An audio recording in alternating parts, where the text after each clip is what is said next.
दोस्तों नमस्कार। क्या संभोग और ध्यान के बीच में कोई संबंध हो सकता है? क्या कोई गुरु यह कह सकता है कि संभोग, जिसे सभी धर्मों ने तिरस्कृत किया, जिसके बारे में कोई खुलकर बात तक नहीं करना चाहता, वह समाधि की पहली सीढ़ी हो सकती है? यह वही बात है जिसे कहने पर ओशो रजनीश को दुनिया के कई देशों ने बैन किया। भारत के पंडितों ने उनकी निंदा की और फिर भी लाखों युवा, बुद्धिजीवी और खोजकर्ता उनके शिष्य बनते चले गए। आज हम बात करेंगे संभोग से समाधि की ओर ओशो की उस किताब की जिसने पूरी दुनिया को हिलाकर रख दिया, जिसमें ओशो ने ध्यान को काम से जोड़कर दिखाया। सबसे पहले ये ध्यान दें कि इस वीडियो में जो भी जानकारी दी गई है वह पूरी तरह प्रामाणिक है। अपनी तरफ से इसमें कुछ भी जोड़ा नहीं गया है।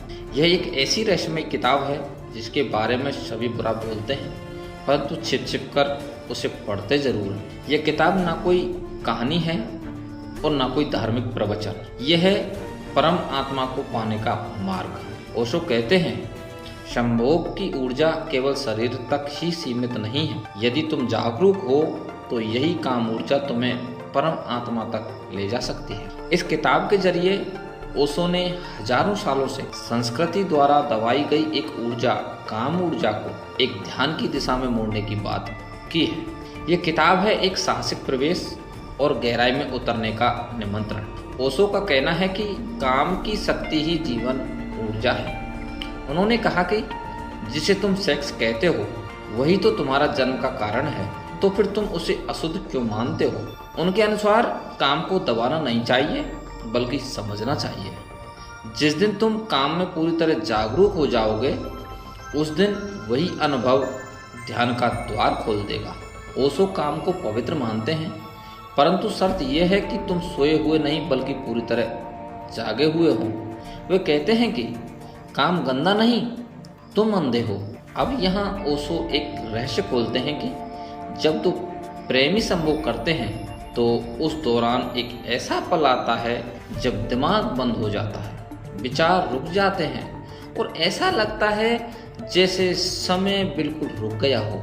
यही है थोड़े समय की समाधि। लेकिन ओशो कहते हैं कि ये ध्यान टिकता नहीं, क्योंकि वह बेहोशी में होता है, क्योंकि उस समय तुम बिल्कुल अंधे होते हो और तुम्हें वही करना है। लेकिन अगर तुम जागरूक हो जाओगे तो फिर यह स्थायी हो जाएगा। ओशो बार बार कहते हैं कि काम की ऊर्जा को दबाओ मत, उसे रूपांतरित करो। काम को नींद से ध्यान में बदलो, वासना को प्रेम में, प्रेम को करुणा में और करुणा को समाधि में। ओशो ने यह भी कहा कि ब्रह्मचर्य का अर्थ है काम के अभाव में जीना नहीं बल्कि काम के पार जाकर जीना। ब्रह्मचर्य का मतलब नपुंसक होना नहीं है। कोई यदि नपुंसकता है तो फिर काम की ऊर्जा पैदा ही नहीं होगी। असली ब्रह्मचर्य है अपनी वासना पर नियंत्रण या उसका रूपांतरण। इस किताब को जब पहली बार प्रकाशित किया गया तो जैसे धार्मिक जगत में भूकंप आ गया। आचार्य, पंडित, गुरु, यहाँ तक कि सरकारी संस्थाएं ओशो के खिलाफ हो गई। कई राज्यों में किताब को प्रतिबंधित भी किया गया और उस समय के अखबारों ने लिखा कि यह गुरु युवाओं को भटका रहा है। लेकिन ओशो शांत रहे। उन्होंने कहा, मैं सच में कहता हूँ ताकि तुम झूठ को देख सको, वो भी नज़दीकी से। मेरी बातें तलवार की तरह चुभेंगी जरूर आपको, लेकिन वो तुम्हें भीतर तक हिला देंगी। अगर आगे ओशो किताब में पहली बार ध्यान के व्यवहारिक प्रयोग की बात करते हैं और वे कहते हैं रोज 20 मिनट अपनी काम ऊर्जा का अवलोकन करो, देखो और उसे दबाओ मत, उस पर ध्यान दो। उनका सीधा सा अर्थ है शांत बैठकर अपनी ऊर्जा को सिर्फ देखते रहो, फिर अपनी सांस को देखो और शरीर की लय को भी महसूस करो और उस ऊर्जा को ऊपर चढ़ते हुए भी महसूस करो कि वो ऊर्जा ऊपर कैसे बढ़ रही है। यही साधना काम को एक मंदिर बना सकती है।